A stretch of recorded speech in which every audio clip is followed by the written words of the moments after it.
حضرت شیخ عبد القادر جیلانی رحمۃ اللہ تعالی علیہ فرماتے ہیں لوگوں، اپنی بہن یا بیٹی کا رشتہ کسی ایسے شخص سے مت کرنا جس کو زندگی میں اللہ تعالیٰ نے مصیبتوں میں نہ ڈالا ہو، جس کو اللہ تعالیٰ نے آزمائشوں میں نہ ڈالا ہو، جس کو تکلیفوں میں مبتلا نہ کیا ہو، ایسے شخص کو اپنی بہن یا بیٹی ہرگز نہ دینا، ایسے شخص سے اپنی بہن یا بیٹی کا رشتہ ہرگز نہ کرنا، کیونکہ میرے نبی فرماتے ہیں اللہ تعالیٰ جس انسان کو پسند فرماتا ہے نا، اسے تکلیفوں کی بھٹی میں ڈال دیتا ہے، اسے آزمائشوں کی بھٹی میں ڈال دیتا ہے۔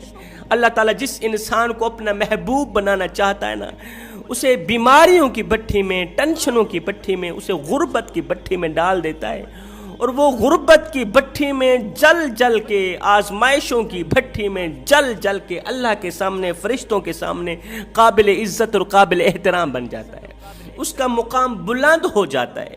یہاں پر میں تمہیں ایک سبق آموز واقعہ سنانا چاہوں گا۔ ایک صحابی تجارت کر کے کافی عرصے بعد واپسی گھر کی طرف لوٹے۔ جب صحابی نے گھر کی دہلیز پر قدم رکھا، بیوی محترمہ بھی صحابیہ تھی، بیوی نے شوہر کا خوب استقبال کیا۔ جو نیک عورتیں ہوتی ہیں نا، جو اسلام کی مقدس شہزادیاں ہوتی ہیں نا، وہی اپنے شوہروں کا خوب استقبال کرتی ہیں۔ ڈھیروں دعاؤں اور نیک تمناؤں کے ساتھ اس اللہ کی نیک بندی نے اپنے شوہر کا ویلکم کیا۔ کمرے کے اندر گئی، محبتوں بھرا پھولوں کا بستر بچھایا، اس کے اوپر شوہر تھوڑی دیر کے لیے لیٹ گیا۔ شوہر کی آنکھ لگی، نیند آ گئی، شوہر تھوڑی دیر کے لیے سو گیا۔ رات کا وقت ہے، اتنے میں شوہر کو پیاس لگی، شوہر نے کہا مجھے پانی دو۔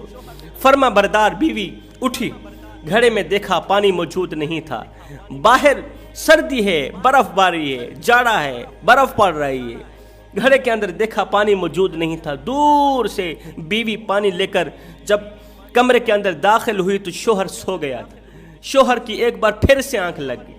ہے فرما بردار بیوی نے، خدمت گزار بیوی نے ساری رات پانی کا گلاس ہاتھ میں رکھ کر پوری رات کھڑی رہی، پانی اٹھا کر پوری رات کھڑی رہی۔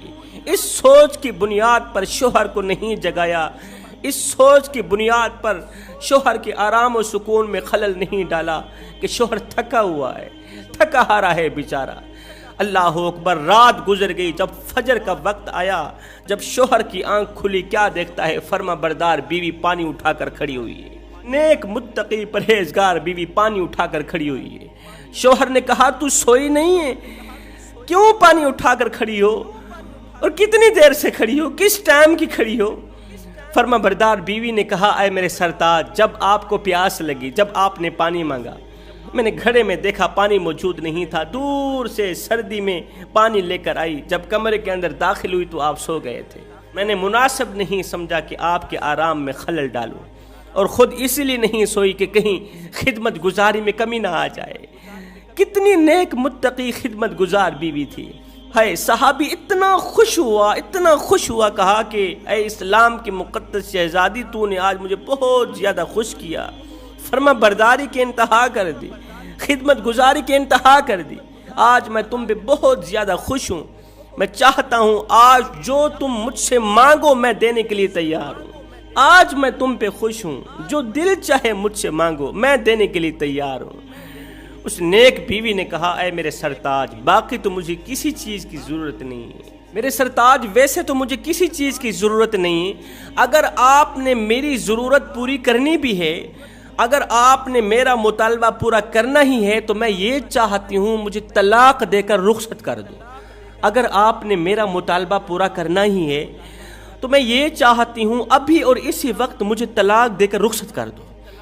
شوہر چونک اٹھا، ششدر و حیران رہ گیا کہ آخر بیوی نے کیوں طلاق مانگی، جدائی کا سوچ ہی کیسے لیا، مجھ سے دور ہونے کا سوچ ہی کیسے لیا، آخر بیوی نے مجھ سے کیوں طلاق مانگی، کیوں جدا ہونا چاہتی ہے، آخر وجہ کیا ہے؟ شوہر نے کہا اے اسلام کی مقدس شہزادی، اے میری نیک بیوی، میں تم سے وعدہ کر چکا ہوں کہ ہر حال میں تمہارا مطالبہ پورا کروں گا، لیکن اس سے پہلے ہم آقا کریم علیہ الصلوۃ والسلام کی خدمت میں چلتے ہیں۔